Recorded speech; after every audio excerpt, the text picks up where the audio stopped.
নববর্ষকে ঘিরেই বই প্রকাশিত হতো, সেটা আস্তে আস্তে আস্তে আস্তে কিভাবে একটা বইমেলা মুখী হয়ে গেল। শঙ্খ ঘোষকে যখন ওই ক্যালেন্ডারটা দিই, তো তিনি আমাকে কাছে ডেকে নিয়ে বললেন, এটা কোনো বাঙালিকে দিও না। পড়ার মাধ্যমটা হয়তো পাল্টাতে পারে, কিন্তু শেষ পর্যন্ত আমরা পড়ছি। নববর্ষে নতুন বই থাকবে না বই পাড়ায়, এমনটা নয়।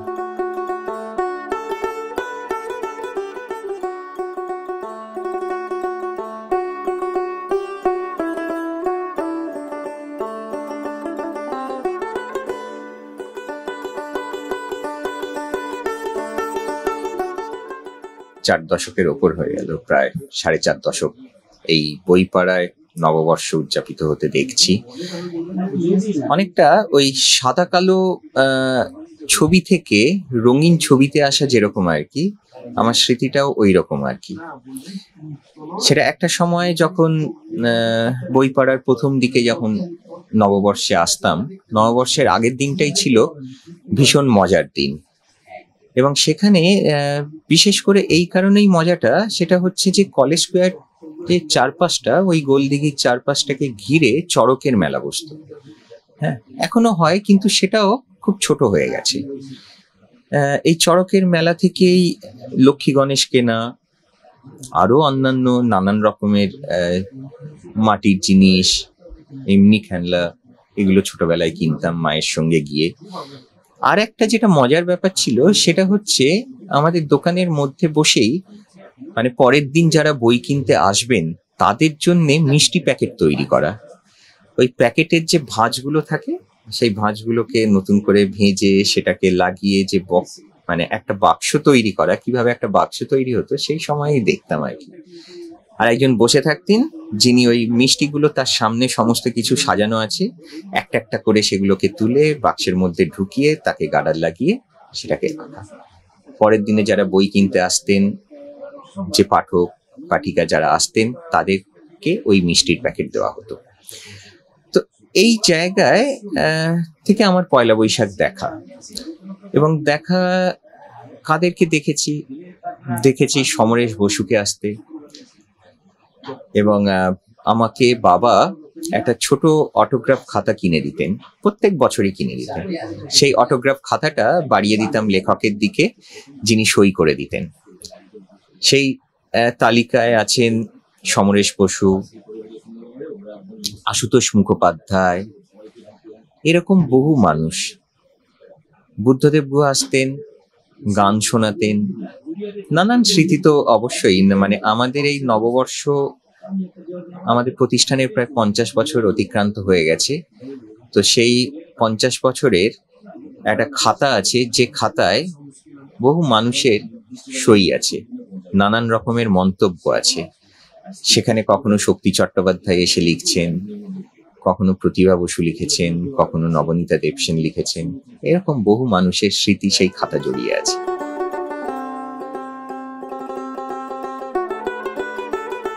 লেখকদের আড্ডা তো অবশ্যই, এবং লেখকের মধ্যে আর এক লেখকের যে আড্ডায় এবং সেখানে নানান রকমের কথাবার্তা, তাদের মধ্যে খুনসুটি তো অবশ্যই লেগে থাকতো।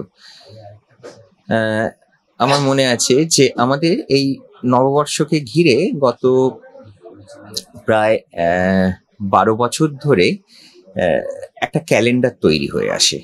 সেই ক্যালেন্ডারে একটা বিষয় থাকে, নানান রকমের বিষয়।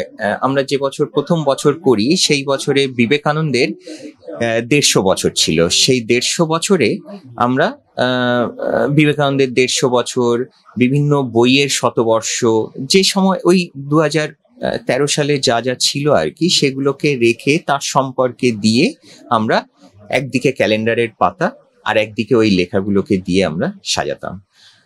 তো এইরকম বিভিন্ন সময়ে বিভিন্ন বিষয় নিয়ে আমরা এই ক্যালেন্ডারটা করি। তো এক বছর আমরা করেছিলাম, এটা খুব সম্ভবত 2018 সালে। সেটা হচ্ছে, বিষয়টা ছিল হচ্ছে যারা কবিতা লেখেননি কখনো। তো ওর মধ্যে কবিতা বিষয়ক লেখা এবং তার সঙ্গে বিভিন্ন কবিতার উদ্ধৃতি তুলে দেওয়া, তার সঙ্গে ক্যালেন্ডার রাখা। তো এবং নামকরণটা হয়েছিল এরকম, যারা কবিতা লেখেনি কখনো। তো এইটা ওই বছর শঙ্খ ঘোষ এসেছিলেন, এবং আমার মনে আছে শঙ্খ ঘোষকে যখন ওই ক্যালেন্ডারটা দিই, তো তিনি আমাকে কাছে ডেকে নিয়ে বললেন, এটা কোনো বাঙালিকে দিও না। বললাম, মানে? সব বাঙালি কবিতা লেখে। তো এই যে বিষয়টা, মানে ওই সময়ের মধ্যে ওই রকম একটা করা, যে বাঙালি মাত্রই কবিতা দিয়ে তার জীবন শুরু করেন আর কি, তো সেই বিষয়টাকে তুলে আনা। এবং পরবর্তী সময়ে তিনি যখন ওই লেখাগুলো পড়েন, অসম্ভব ভালো লেগেছিল তার, এবং প্রত্যেকটা যত বছর ধরে আমরা বের করছি সেই সব কটা পুস্তিকায় তিনি চেয়ে পাঠিয়েছিলেন আর কি। তো এইরকম নানান সময়ে নানান রকমের খুনসুটি হয়ে থাকে আর কি। বিশেষ স্মৃতি, বাবার কাছে একটা গল্প শোনা, সেটা হচ্ছে শক্তি চট্টোপাধ্যায়কে নিয়ে। শক্তি চট্টোপাধ্যায় প্রথম দিকে যখন এসছেন, এটা ওই 80-র দশকের কথা বলছি, তো সেই সময় উনি এসছেন, আমাদের দোকানে বসেছেন। তো বাবা জিজ্ঞাসা করেছেন যে আপনার জন্য কি আনবো। তো বলেছেন যে আঙুলটা এরকম ভাবে দেখিয়েছেন, দেখিয়ে বলেছেন, এটা কি জানো?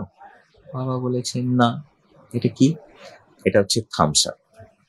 তখন সবে কলকাতায় থামস আপ এসেছে আর কি। হ্যাঁ, তো এটা হচ্ছে থামস আপ, তুমি আমাকে একটা থামস আপ খাওয়াও, এরকম। তারপরে মনে আছে যখন আমাদের অন্তত পয়লা বৈশাখের 2-3 দিন আগে আমি আর বাবা যেতাম কলেজ স্ট্রিটের এই রাস্তায়, চার মাথার মোড়ের ওখানে।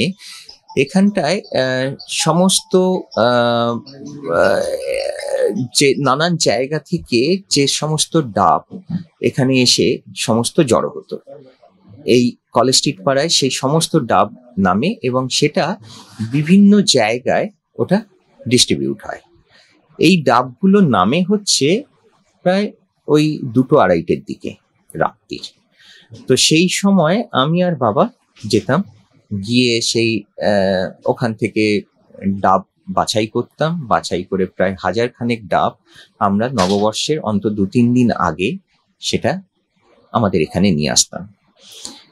এবং পরের দিন আবার একজন আসতেন, যিনি ওই 1000 ডাব যার মুখটা কাটতেন, ওই লেখক, তারপরে যারা আমন্ত্রিত হতেন তাদেরকে ওটা দেওয়া হতো, ডাব খাওয়ানো হতো। তো আমার মনে আছে যে শ্যামল গঙ্গোপাধ্যায় অসম্ভব সুন্দর দেখতে ছিলেন, ধুতি পাঞ্জাবি, সাদা ধবধবে ধুতি পাঞ্জাবি পরে আসতেন। তো আমাদের ওই গলিটা দিয়ে যখন ঢুকতেন, সেই ঢুকে আমাদের ঠিক উঠোনেই সেই ডাবটাকে স্তূপাকৃতি করে রাখা হতো, এবং তিনি ওইখানে দাঁড়িয়ে যিনি ডাবের দায়িত্বে থাকতেন তাকে বলতেন যে সব থেকে বড় যে ডাবটা আছে ওইটা বের করো। তো তিনি অনেক খুঁজে টুজে একটা বড় সাইজের একটা ডাব বের করতেন, তার দেখে নিতেন, একবার দেখে নিয়ে বলতেন এটা কেটে নিয়ে এসো, বলে তিনি গটগট করে সিঁড়ি দিয়ে উঠে আমাদের দোকানের ভেতরে চলে যেতেন। কিছুক্ষণ বাদে তাকে ওই বড় ডাবটা কেটে আনা হতো, তিনি ওই ডাবটা খেতেন। খাওয়ার পরে আঙুলটা ভেতরে ঢুকে একবার দেখে নিতেন যে ওর মধ্যে শ্বাস হয়েছে কিনা, তারপর বলতেন এটা কেটে নিয়ে এসো শ্বাস থাকলে। তো এইরকম নানান ঘটনা আছে। বুদ্ধদেব গুহর গানের গল্প তো আছেই। প্রত্যেকটা পয়লা বৈশাখে এসে তিনি অন্তত একটা গান শুনিয়েই যেতেন। আমরা যারা সবাই সেই সময় যারা উপস্থিত থাকতাম তার গান শুনতাম। এরকম অনেক কিছুই আছে। স্মৃতি তো সেই জায়গা এক এক করে সেই সব মানুষেরা চলে যাচ্ছেন, আবার নতুন নতুন লেখকেরা উঠে আসছেন সেই জায়গা পূরণ করতে। কিন্তু সেই সময়ের যে স্মৃতি, সেটা আজও হাতড়ে বেড়াই। সেই স্মৃতিটাকেই মনে হয় যে উজ্জ্বল আর কি। আমাদের যে নববর্ষকে ঘিরে বই প্রকাশের একটা প্রবণতা আমাদের বরাবরই আছে। সেটা শুধুমাত্র যে দেশ পাবলিশিং এমনটা নয়, বহু প্রকাশকের ঘরেই নববর্ষ উপলক্ষে বই প্রকাশিত হয়ে আসে, এবং সেখানে একটা সময় আমি নিজেই দেখেছি যে নববর্ষকে ঘিরেই বই প্রকাশিত হতো, সেটা আস্তে আস্তে আস্তে আস্তে কিভাবে একটা বইমেলা মুখী হয়ে গেল। হ্যাঁ, তার অনেকগুলো কারণ আছে যে বইমেলা মুখী হওয়ার কারণ আছে, যে একটা নতুন বই আমরা বই মেলাতেই প্রকাশ করব। কেননা ওখানে যে মানুষের ঢল নামে তাকে আমি আমার যে নতুন বই, পুরনো বই, সমস্ত বই নিয়ে একসঙ্গে তাকে দেখাতে পারছি, সেটা একটা কারণ। তো সেখানেও সেই জায়গায়, সেই সংকটের জায়গায়, এই সময়টাতেও দাঁড়িয়েও আমরা নতুন বই প্রকাশ করি, এবং সেটা হয়তো আগের থেকে সংখ্যা অনেক কমে গেছে, কিন্তু নববর্ষে নতুন বই থাকবে না বই পাড়ায় এমনটা নয়। নতুন বই সবসময়ের জন্য নববর্ষকে ঘিরে প্রকাশিত হয়।